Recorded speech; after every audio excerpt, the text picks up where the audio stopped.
Hai ho karo rok karo rok. Betul kada ho hinangan kursi mah megang lah kan betul ka je itu kau. Hai tapi dro, kabe dua kacau. Hai pun dah fikir cuma jian tu tua yang panjang dah barang sada mana roh kau naik krimong, naik jet. Hai long Dan tu tuanya. tu ta. Dan tu tua aku borong empat dah mana mucet dah naik krimong lepi. Hai gua rok kau. Nyan mimi yang kacumplom mentang Kuadrat tu dah Aku habis. dan curi. Ada. Ya ke nyo ke lang je yo polang gro. Orang gronyo. Polang gro nyo kelong. Oh leo. Dan tu tahu ya aku pegangan hayat. Oh nyaya. Nyan. Raja. Raja perkasan langri bayu ke tahu. Tak. Tahunan. Assalamualaikum warahmatullahi wabarakatuh. Penikmat Pelita Lapan TV di Aceh. Kembali lagi dengan saya Sirajul Munir di segmen Cakra Budaya. Malam ini akan kita bahas tentang seni pertunjukan yang sudah hampir punah, gitu, yang ada di bumi Pase, Aceh Utara dan Kota Losmawi bahkan Biren, ya. Itu adalah namanya seni momok. Ya. Kebetulan sebagai narasumber kita sudah hadir seorang sosok pelakon Aceh, juga seniman Aceh, seniman pertunjukan Aceh.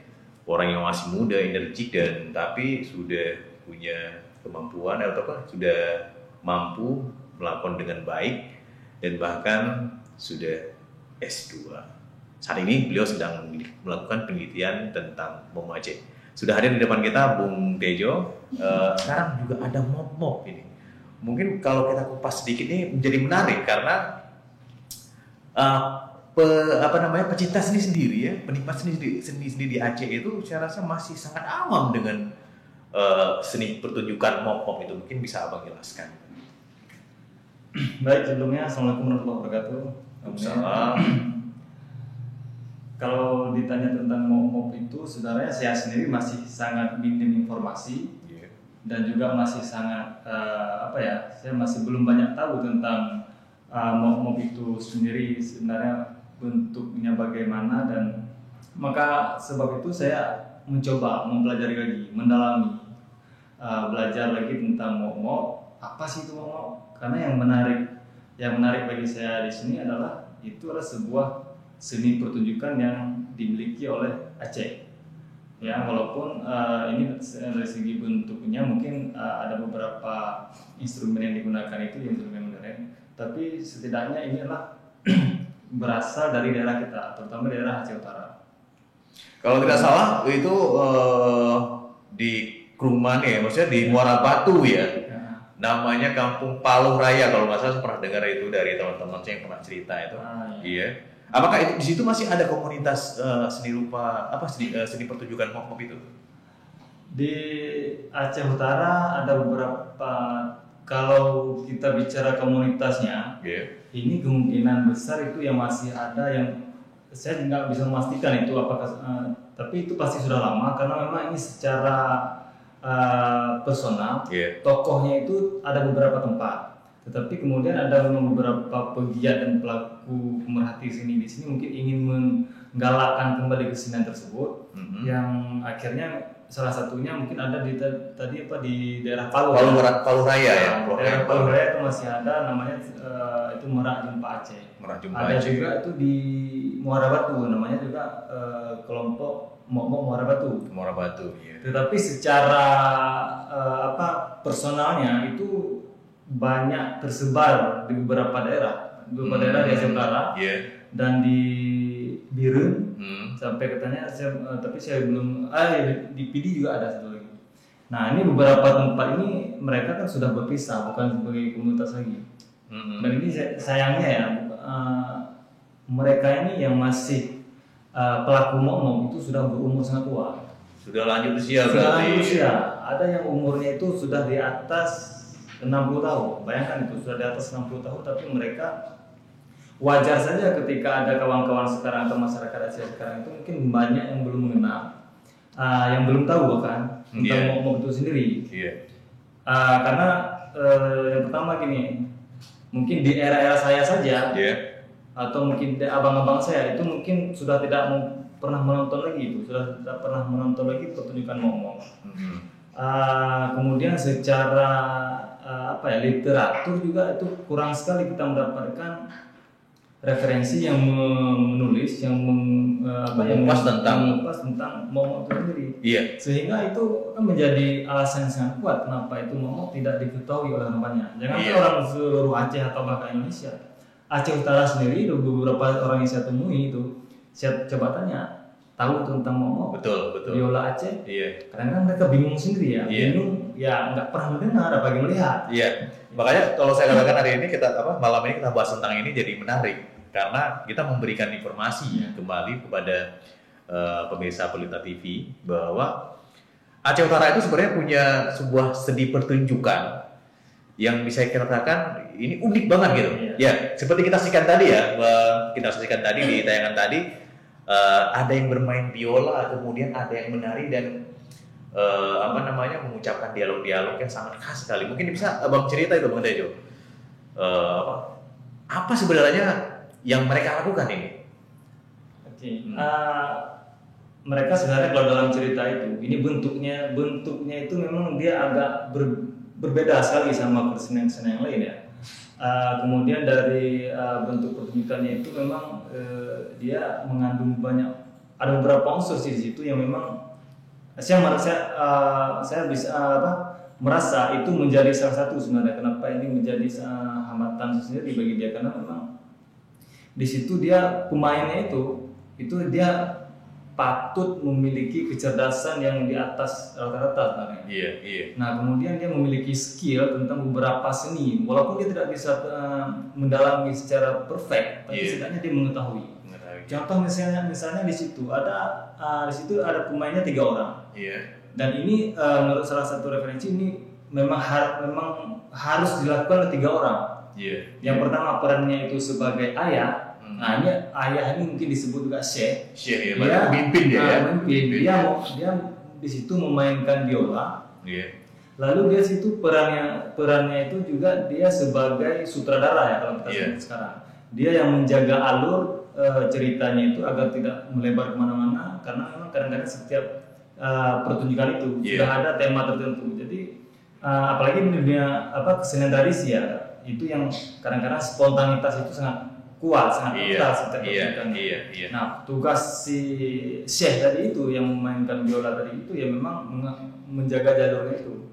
Lalu 2 tokoh lagi itu dia berperan sebagai darah baru dan itu baru. Yang mungkin lebih dikenal oleh masyarakat mungkin ini Nyak Mane. Iya, Nyak Mane betul. Nyak Mane. Dan ini diperankan oleh laki-laki.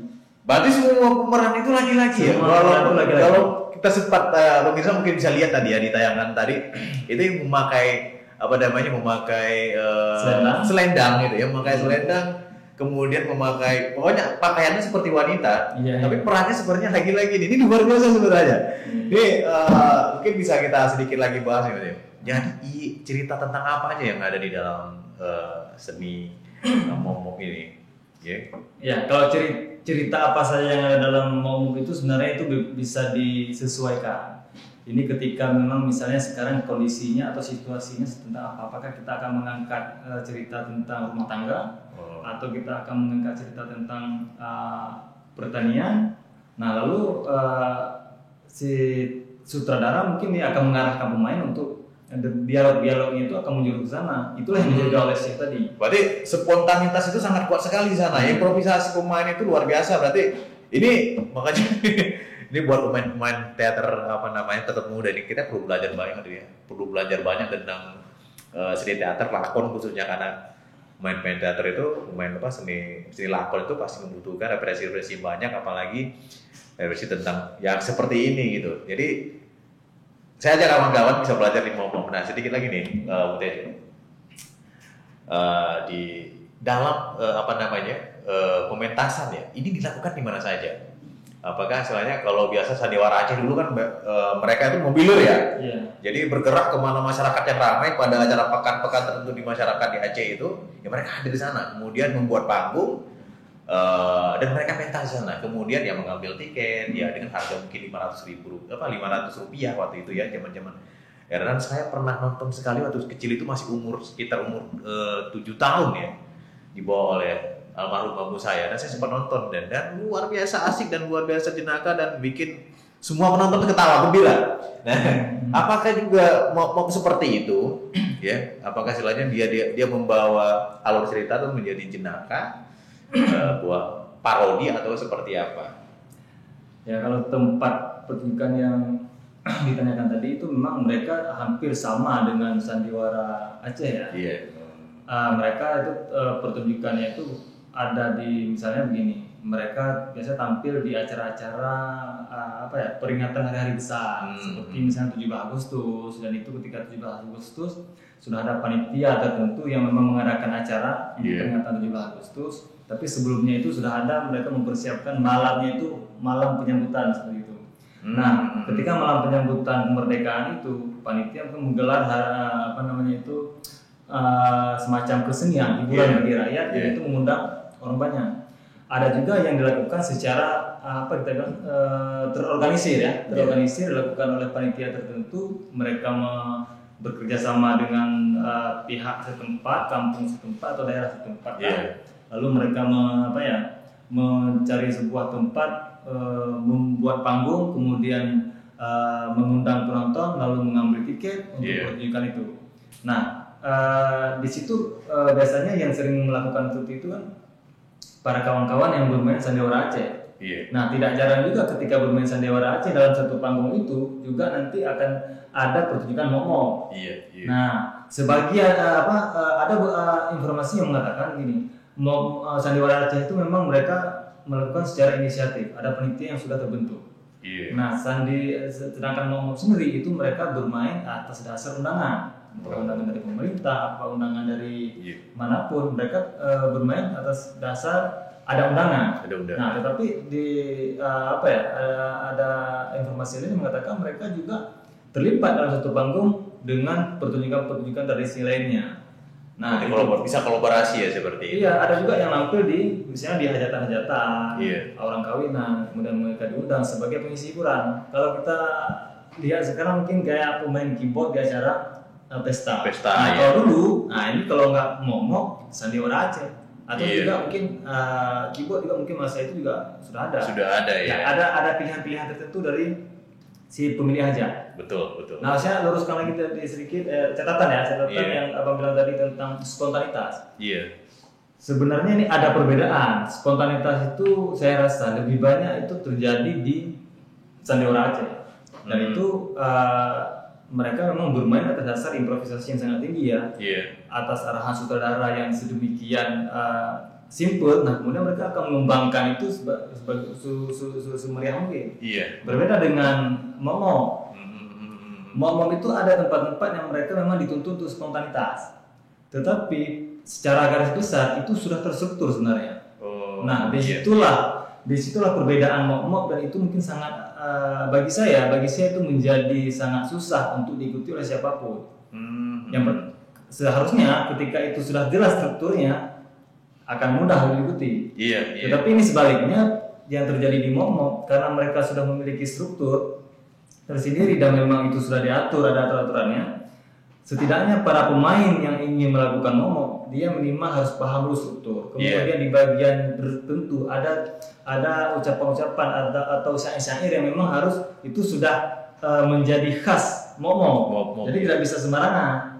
Ada waktu-waktu yang mereka dituntut untuk bermain secara bebas, itu ada namanya nanti bagian, kalau mereka bilang itu bagian di bagian pantun. Di bagian pantun itu nanti ada beberapa lagu, ada beberapa pantun, ada nanti di situ istilahnya mereka ada saat-saat mereka membuat lawak. Nah, di saat lawak-lawak itu mungkin di situlah terjadi spontanitas atau improvisasi dan sebagainya Tetapi sebelum yang lainnya itu sudah terstruktur. Baik pemirsa, ini sedikit ya Bung Tejo Fajri ini, kemudian Bang Tejo sekarang Bang Tejo. Beliau sekarang lagi membuat penelitian terhadap momok, jadi wajar saja beliau sangat paham ini sebenarnya tentang pertunjukan momok. Dan mungkin abang bisa berbagi informasi nih, sejarah momok itu kapan silanya? Bahkan saya pernah dapat informasi sandiwara Aceh dulu pernah dijadikan sebagai hiburan oleh kolonial Belanda waktu itu masih menguasai Aceh bahkan Jepang juga sekalipun waktu itu, untuk menghibur mereka. Ataupun memang disediakan oleh penjajah waktu itu untuk menghibur masyarakat. Jadi apakah memang mom-mom ini juga lahir sejak itu ya, sejak penjajahan ataupun sebelum Indonesia merdeka atau sudah Indonesia merdeka? Ini sedikit penjelasan. Detailnya tentang sejarah saya juga belum tahu, belum paham sekali karena saya tanya langsung kepada pelakunya juga, mereka tidak tahu pasti kapan itu mom ada atau siapa yang menciptakan mom itu sendiri, mereka sendiri belum tahu. Iya. Nah, saya juga ada konsultasi juga dengan beberapa teman-teman yang pelaku sejarah. Apakah mungkin ada manuskrip atau mungkin ada catatan-catatan tertentu yang memang yang memberitakan tentang kapan ini mom. Mereka juga belum menemukan, belum menemukan atau mudah-mudahan ada ya, mudah-mudahan ada, tapi belum ditemukan. Saya juga terus menggali informasi kapan ini. Tetapi sebagian informasi ada yang mengatakan begini, mom ini sudah ada sejak zaman kerajaan. Sudah ada sejak zaman kerajaan. Ini berdasarkan riwayat ya, kita betul apa tidaknya tidak tahu. Ada yang mengatakan riwayatnya begini. Dulu itu ada ada seseorang, ada keluarga yang meninggal istrinya, lalu tinggal suaminya itu dengan anak bayi. Nah, anak bayinya ini akhirnya karena memang sayang sekali dia sama anak bayi. Yang meninggal anak bayi, ini. Jadi sayang sekali sama anak bayinya ini sehingga tidak mau dikuburkan. Tidak mau dikuburkan, dibawa lari ke gunung. Nah, namanya itu si Ben. Si Ben ya. Itu mereka mengatakan dipanggil si Ben. Ben. Kalau Ben bahasa Aceh itu lain sebenarnya. Kalau bahasa Aceh konotasinya itu kalau dari si Ben. Mungkin itu dasar kata biola ya. Ben biola. Kita nggak tahu. Kemudian di gunung dia mungkin terlalu sayang, terlalu sedih sehingga meratapi anaknya itu sampai gimana ya, kayak sudah duduk di bawah pohon dalam hari-harinya itu meratap penuh gitu ya. Sepersis mungkin dia menggendong anak seperti syekh sekarang memegang biola. Nah, hingga suatu hari sang raja itu membuat semacam sayembara. Jadi semua kesenian yang ada di wilayah kekuasaan raja tersebut disuruh kumpul semua. Untuk apa? Untuk mungkin sebagai pesta hiburan di sana itu ya. Lalu raja bertanya, apakah sudah habis semua kesenian yang ada di daerah kita ini? Ampun daulat tuanku, ada satu orang rakyat yang menunjuk tangan, katanya masih ada satu lagi raja. Saya ketika turun gunung selalu melihat orang ini berdendang meratap seperti ada yang diayun-ayunkan, ada barang tertentu dan dia tidak tahu bahwasanya ini mayat anak dia. Nah, lalu disuruh panggil sama raja, datang ke sini, kemudian mayat bayi tadi dikuburkan diganti dengan biola. Nah, ada yang mengatakan sejak itu. Ada lagi yang mengatakan memang sejarahnya ini tidak diketahui pastinya, tapi sudah ada sebelum kemerdekaan. Nah, lalu penyebaran dan perkembangannya itu setelah kemerdekaan. Nah, dari tahun 60-an setelah masa-masa konflik saat itu, lalu 70-80 itu masa jayanya Momo. Nah, kemudian ya seiring perkembangan zaman ya, perkembangan kemajuan teknologi ya. Nah, akhirnya ini sudah ada banyak pilihan untuk media hiburan masyarakat. Berarti sebenarnya tergerusnya sama seperti seni tradisi yang lain ya. Globalisasi, transformasi teknologi yang cepat banget ya di Indonesia, sehingga hiburan yang awalnya sangat konvensional, yang sangat natural itu akhirnya digantikan dengan digital.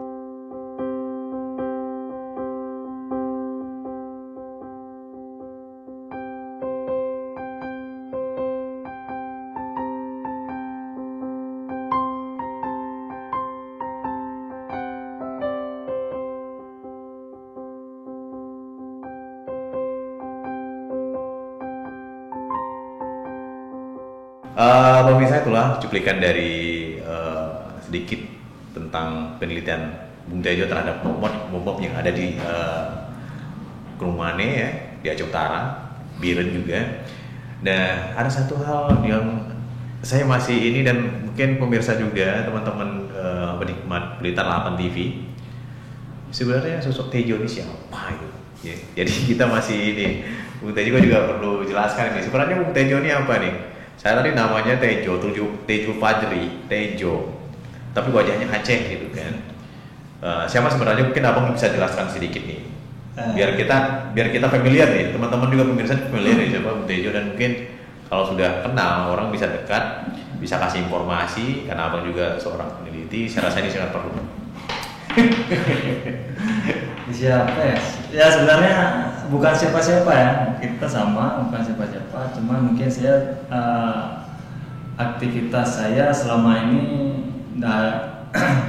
di kesenian ya. Iya. Terutama saya aktif di dunia pertunjukan, di dunia seni pertunjukan, khususnya teater. Iya. Nah, saya menggeluti teater itu sudah sejak dari mahasiswa dari S1, lalu kemudian keseharian saya juga tidak jauh-jauh dari dunia kesenian, dunia pertunjukan. Awalnya saya dapat kabar itu Bang Tejo itu di pesantren. Oh iya. Di pesantren, tapi sudah main teater loh. Ini luar biasa sebenarnya. Apa nama teaternya ini perlu tahu nih kita. Oh boleh. Saya dulu di pesantren. Iya. Dari setelah SD saya masuk pesantren dari Senawiyah sampai Aliyah. Umardian kalau nggak salah ya. Iya, di pesantren Umardian di Jokowi. Nah. Nah kebetulan yang mungkin yang membuat saya sampai pada titik sekarang ini mungkin ada di pesantren tersebut ada sedikit memberikan keleluasaan kepada santrinya, mungkin lebih ya kemanapun yang ingin mereka ekspresi ya. Saya mungkin memilih jalur di kesenian. Yeah. Ya, ada aktivitas-aktivitas kesenian yang apa ya sebagai fasilitas dan program di pesantren tersebut. Nah saya lebih menekuni di dunia seni, sehingga di sana juga ada sebuah kelompok teater namanya di Trisut Teater Islam Umardian. Nah setelah di pesantren saya melanjutkan pendidikan di IAIN Araneri. Nah itu masih IAIN ya, masih IAIN, sekarang udah jadi UIN. Yeah. Nah karena mungkin dari pesantren saya sudah sering dan sudah banyak terlibat dan bersentuhan dengan dunia seni, sehingga ketika di kuliah S1 pun saya masih ingin terlibat, tetap tarik ya, ke sana. Ada semacam gravitasi lah ya. Nah sehingga saya tertarik untuk bergabung kalau di kampus ada namanya UKM. Nah kebetulan di IAIN saat itu ada namanya UKM Teater Rongsokan. Nah ketika saya kadang-kadang mencuri-curi informasi apa sih teater Rongsokan, bagaimana keseharian mereka, sehingga saya tertarik. Singkat cerita saya masuk mendaftar di situ, sehingga selesai kuliah saya masih aktif di komunitas teater tersebut sampai selesai kuliah, kemudian masih terus berkegiatan di dunia teater, baik sebagai pemain atau sebagai kawan-kawan yang diproduksi untuk membantu kawan-kawan menggarap teater. Nah lalu saya alhamdulillah berkesempatan melanjutkan S2, sehingga latar belakang saya dulu, aktivitas saya dulu itu di kesenian itu juga ini menjadi menjadi daya tarik sendiri bagi saya untuk melanjutkan kuliah S2 di kesenian. Walaupun saya nggak terlalu memikirkan, karena banyak ada orang orientasinya untuk melanjutkan S2 itu macam-macam ya. Iya betul pasti. Tapi saya tidak memperhatikan itu, tidak fokus pada apa mau orientasi saya, tidak. Sehingga saya ini ada keinginan untuk melanjut. Memang dari dulu seandainya saya nanti ingin kuliah S2, saya yang pertama harus kuliah di kesenian. Kalau tidak di kesenian ya tidak, ya gitu. Kalau nggak lanjut di kampus ini, saya berarti sudah nggak masuk pilihan untuk lanjutkan S2. Yang kedua saya memang harus di beasiswa. Ya kalau nggak beasiswa juga saya nggak mampu, udah pasti nggak mampu, karena secara ekonomi keluarga juga tidak akan mendukung untuk melanjutkan S2. Nah akhirnya dua kesempatan ini saya dapatkan dua kesempatan, alhamdulillah mendapat beasiswa seniman, yang kedua saya bisa lulus di kampus seni di ISI Yogyakarta. Waduh, luar biasa. ISI Jogja, anak Aceh bisa di ISI Jogja dan sudah S2 ya. Ini jadi inspirasi teman-teman semua ya, jadi pemirsa. Jadi ini sosok Bung Tejo ini sebenarnya, dan buat seniman juga, walaupun istilahnya seniman, walaupun seniman kampus, tapi kuliah jangan tinggalkan, kuliah tetap kuliah sampai tamat, bahkan bisa S2. Kemudian juga menjadi seniman itu tidak hanya kalau di kampus-kampus tertentu, tapi di kampus Islam seperti Windiaran ini juga bisa. Ini kemudian Bung Tejo sudah keluarga sudah pasti ya? Alhamdulillah sudah. Sudah ada berapa ininya? Ngomongannya sudah ada? Saya sudah 3. Waduh.